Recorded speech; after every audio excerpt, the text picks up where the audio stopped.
bora lá entender um assunto que gera muita, mas muita confusão no mercado financeiro. A relação entre Basileia, os grandes bancos e, claro, o Bitcoin. O que é que está acontecendo de verdade por trás de toda essa regulamentação? Sabe aquela história que a gente sempre ouve por aí, que os bancos odeiam o Bitcoin? Bom, e se a história não for bem essa? E se, na verdade, não for ódio, mas sim medo? Para a gente entender esse medo todo, primeiro a gente precisa conhecer o campo de jogo, as regras da partida. E esse campo tem nome: Basileia. Então, o que raios são esses acordos da Basileia? De um jeito bem simples, pensa assim. É como se fosse um grande livro de regras mundial para os bancos mais importantes. É esse manual que diz quanto dinheiro eles precisam deixar guardado no cofre para não quebrar em uma crise.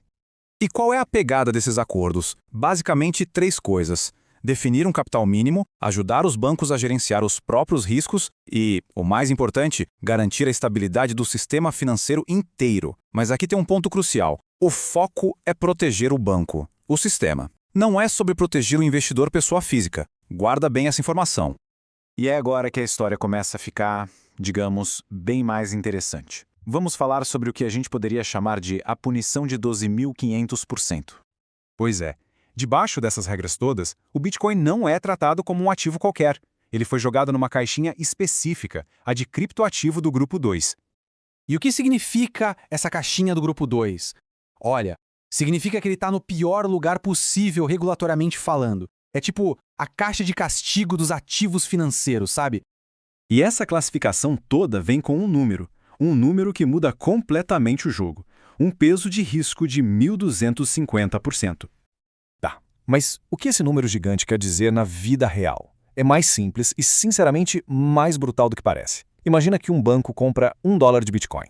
A regra da Basileia diz o seguinte: beleza, comprou $1? Então você precisa pegar $1 do seu próprio capital e deixar ele parado, só para cobrir o risco desse Bitcoin. É basicamente uma trava de 1 para 1. Isso torna a posse direta de Bitcoin um péssimo negócio para o banco. É muito caro e ineficiente demais. E aí? Com uma regra tão pesada, muita gente pensa: então os bancos estão proibidos de mexer com Bitcoin. Mas, será que é isso mesmo? Vamos quebrar esse mito agora. A pergunta que fica é essa: com tudo isso, os bancos estão simplesmente proibidos de operar com Bitcoin? A resposta é um sonoro não. E esse ponto é fundamental. Não é uma proibição, é uma restrição de capital, e uma restrição bem pesada. A regra não está dizendo é proibido. Ela está dizendo, se quiser fazer, vai sair bem caro. E para sacar por que essa restrição é tão direcionada, é só olhar a comparação. De um lado, o Bitcoin, volátil, lá no punitivo Grupo 2. Do outro, as stablecoins reguladas que ficam no Grupo 1, com uma exigência de capital, olha, bem menor. É por isso que a gente vê essa corrida dos bancos e governos para cima de CBDCs e de tokenização. O caminho regulatório para eles é muito mais tranquilo. Então, o que os bancos podem fazer, afinal? Bom, eles podem oferecer serviço de custódia, ou seja, guardar o Bitcoin dos clientes. Eles podem dar acesso a ETFs, que são aqueles fundos negociados em bolsa, e também podem operar com derivativos. O que eles não conseguem fazer de um jeito eficiente é ter o Bitcoin lá, no balanço deles, como propriedade do banco. A diferença parece pequena, mas na prática é gigantesca. E tudo isso nos leva para a grande sacada estratégica aqui, sobre o lugar do Bitcoin nesse xadrez financeiro. Ele foi, na prática, colocado para escanteio, para fora do sistema.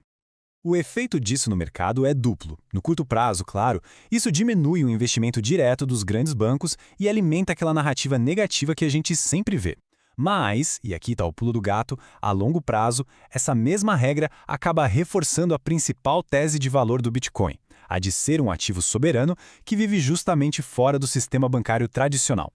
Então, a grande mensagem para levar para casa é esta: os acordos da Basileia não foram feitos para matar o Bitcoin. Eles foram desenhados para proteger o sistema bancário tradicional do Bitcoin. É uma muralha. E enquanto o sistema se protege atrás dessa muralha, o Bitcoin segue o caminho dele do lado de fora, crescendo e se fortalecendo justamente por essa característica.